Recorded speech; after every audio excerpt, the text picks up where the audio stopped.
आज का जो टॉपिक है identification and management of different paste and diseases of mushroom.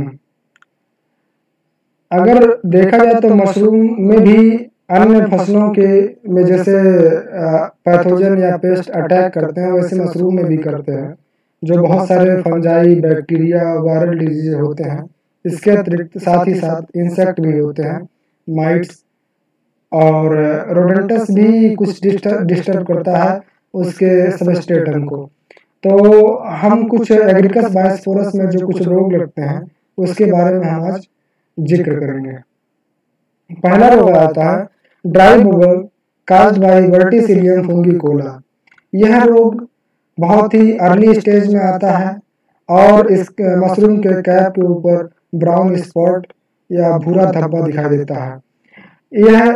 यह जो स्टेज होता है ये बहुत कंफ्यूज करता है ब्राउन ब्लास्ट डिजीज से, जो बैक्टीरिया से काज होता है। However, in the case of dry bubble, if the infected mushroom continue to be inoculated in a humid chamber, grayish white mycelium of the pathogen will develop from the brown spot on the mushroom cap।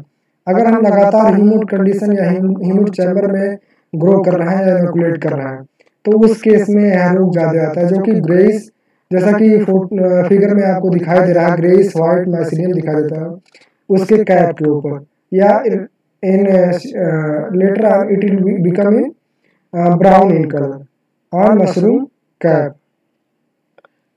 अब हम इसके management की बात करें तो humid conditions में basically यह होता है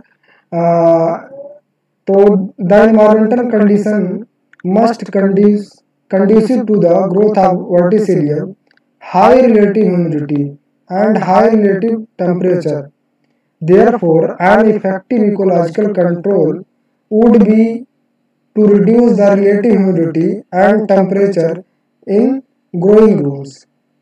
मीन्स अगर हम वहाँ की रिलेटिव ह्यूमिडिटी और टेम्परेचर को कम करें तो यह रोग कम आएगा। और reduction in relative humidity from 90 to 95% to 80 to 85%, and in temperature to 14 centigrade can result in a reduction in the incidence of the disease। अगर हम इस टेम्परेचर पे रखें तो उसके इंसिडेंस में, उसके इन्फेक्शन में इतनी गिरावट आ जाएगी या वहाँ पर रोग कम लगेंगे। Control of the disease depend also on a farm hygiene consisting of a promote disposal of spent compost and debris and disinfections of affected bed areas. If soil is used as a casing material, it should be pasteurized at 60 centigrade for half an hour with aerated steam।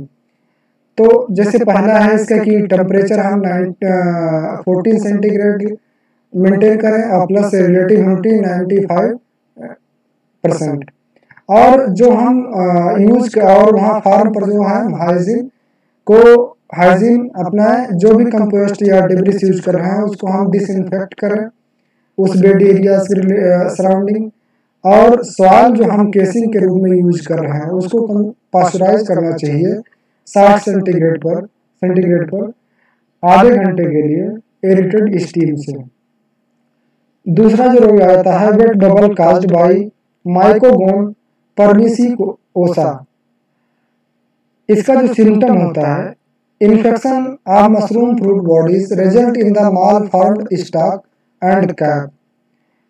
Stock और cap पे माल formation हो जाता है।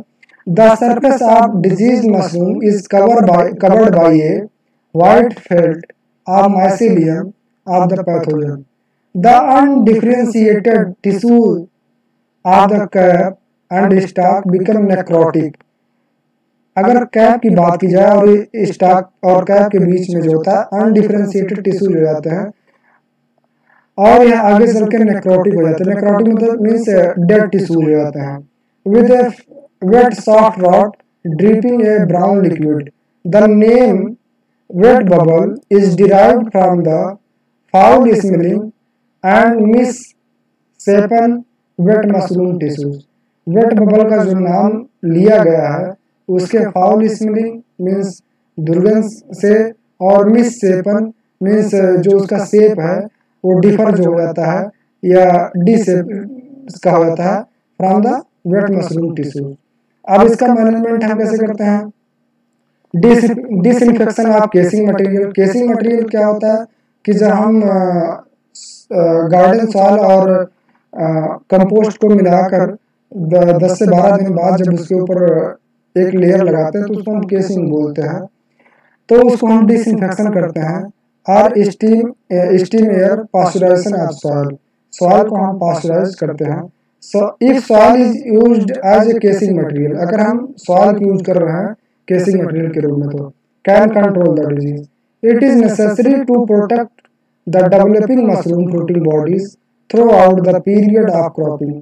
It is essential that management give full attention to hygiene, such as disinfecting the work area, removing all spent material, disinfecting all harvesting tools, and carrying out after crop sterilization using steam at 70 centigrade for 12 hours.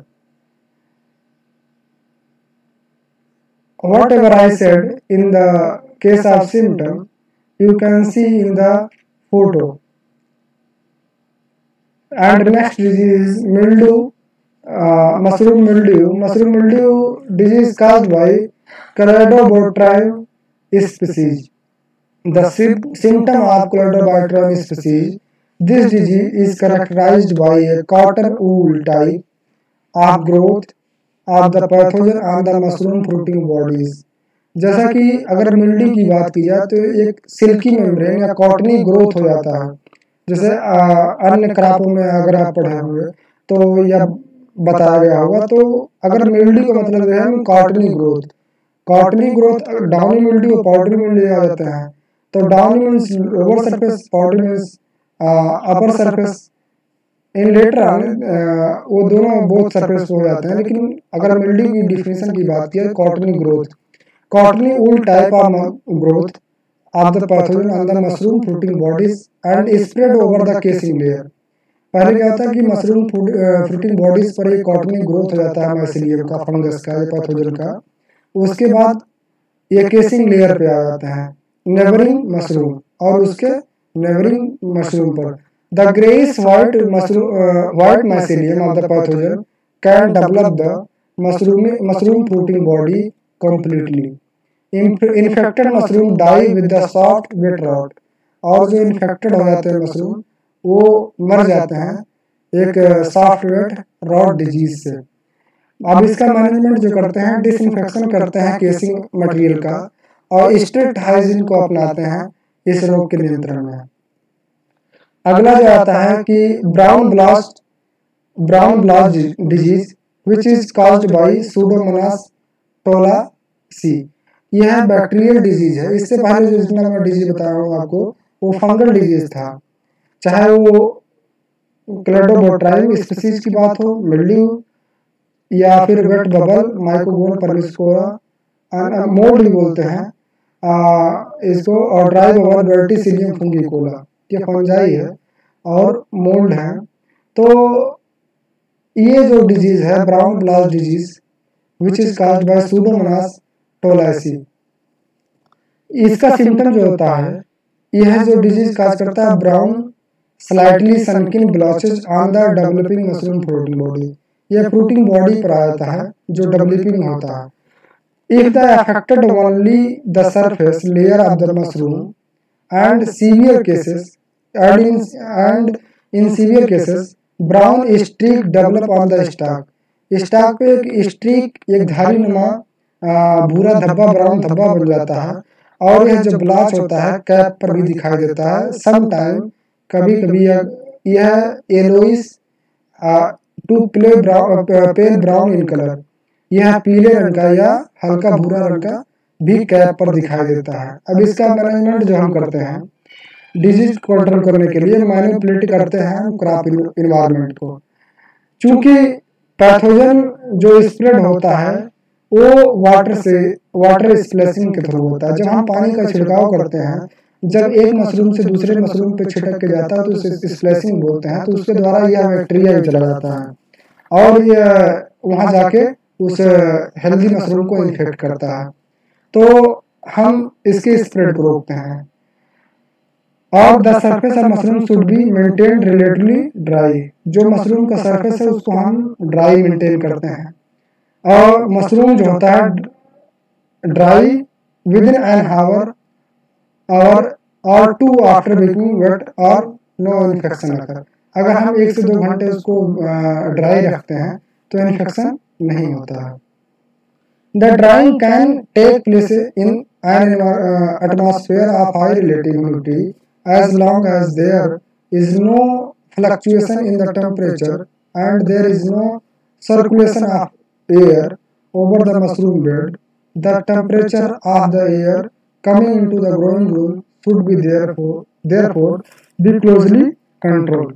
तो हम air को circulation को भी maintain करते हैं और वहाँ के हाइजीन को भी बेड को मेंटेन करते हैं, ताकि जो जहाँ आप कल्टीवेट कर रहे हैं या मशरूम ग्रोइंग चैम्बर जो है वहाँ एरिएशन थोड़ा बहुत होता रहे। और जो भी आप अगर स्प्रिंकलर या आप जो वाटर का स्प्रे कर रहे हैं तो आप प्रॉपरली करें और उसके कैप को ड्राई रखें। जैसा कि इस फिगर में दिखाई दे रहा है, यह जो सिम्टम है यह ब्राउन ब्लास्ट डिजीज का है जो सूडोमोनास स्पीशीज से बेसिकली काज्ड हुआ है। अब नेक्स्ट डिजीज आता है mummy disease caused by Pseudomonas species. यह भी सूडोमोनास बैक्टीरियल डिजीज है। इसमें क्या होता है कि जो डिजीज मशरूम होता है स्टॉक बेंड कर जाता है, मुड़ जाता है और कैप इसका जो होता है टिल्ट हो जाता है, थोड़ा टेढ़ा हो जाता है। Often there is a dense growth of mycelium around the base of stalk on the surface of the casing layer. Casing layer के सरफेस के बगल में क्या होता है कि डेंस घना माइसीलियम का ग्रोथ हो जाता है। इन्फेक्टेड मशरूम जो होता है वह लॉन्ग पीरियड के बाद एक वहां पर सेकेंडरी बैक्टीरिया का ग्रोथ हो जाने लगता है। Mushroom often fail to mature and remain in the button stage with the unopened veil. Mushroom तो बड़ा हो जाता है लेकिन मैच्योर होने से फेल हो जाता है, क्योंकि उसके जो गिल्स होते हैं जो बेसिकली गिल को ढकता है, जैसा कि मैंने आपको बताया था मॉर्फोलॉजी ऑफ मशरूम में, तो वह उसका जो होता है विल खुलता ही नहीं।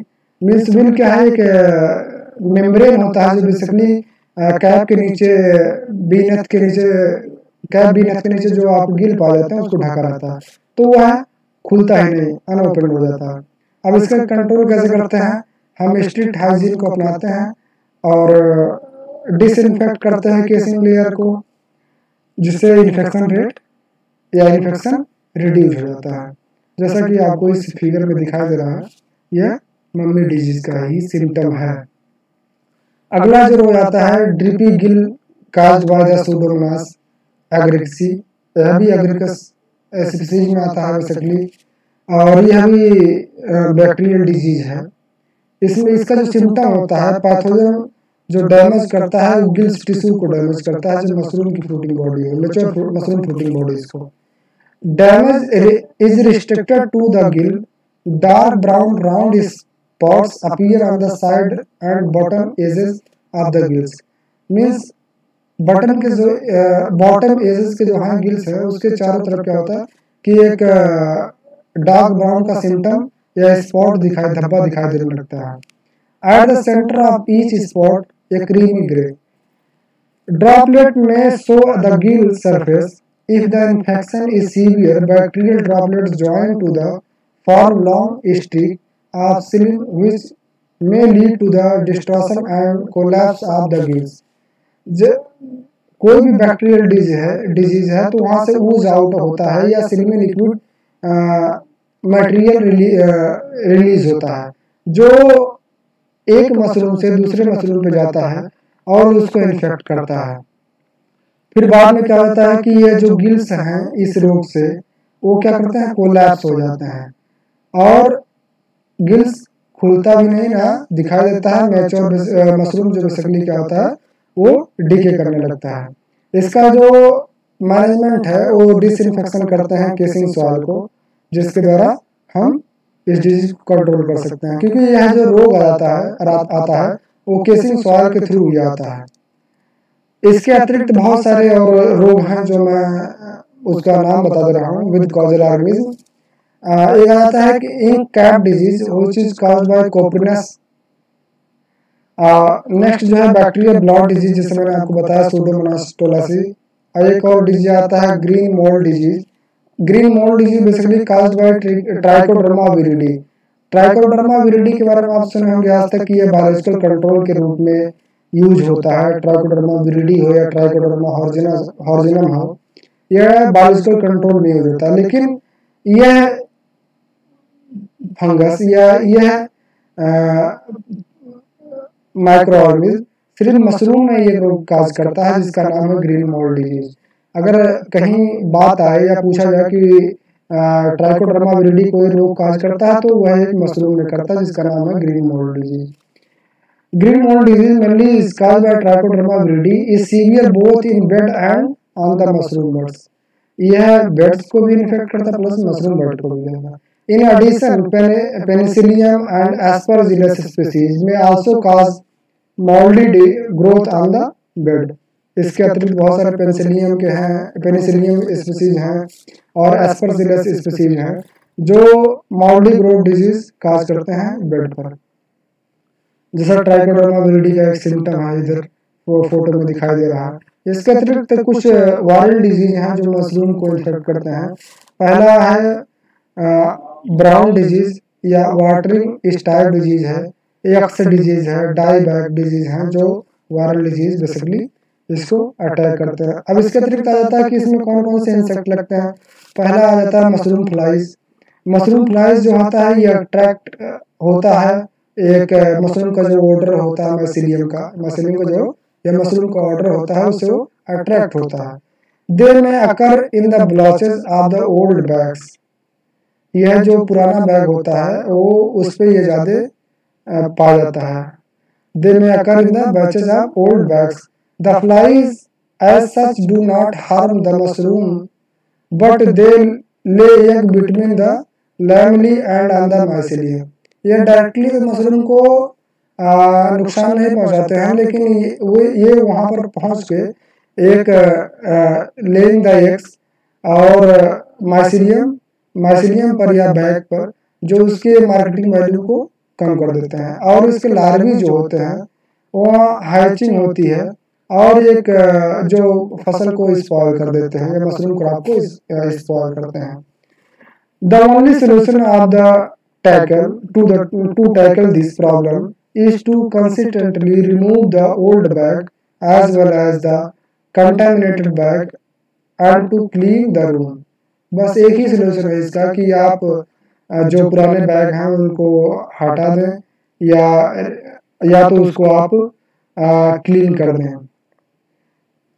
जैसा कि इस फोटो में दिखाई दे रहा है कि फ्लाइज जो है बैग्स पर या मशरूम पर अट्रैक्ट हो रहा है उसके ऑर्डर से या उसके स्मेलिंग से माइसीलियम के, और वहां पर ये अंडा देते हैं। नेक्स्ट है माइट्स जो आता है। Mites may crawled into the incubation bag and contaminate the substrate. However the plastic bag will generally form a good barrier against insect, which make the method of substrate packaging most suitable for countries with a high infection pressures। Thank you. और अब जो मेरा next lecture रहेगा वो cultivation of Agaricus बायोस्पोरस species पे रहेगा, और हम आपको केसिंग के बारे में और सबस्ट्रेट क्या होता है इसके बारे में कुछ बताएंगे।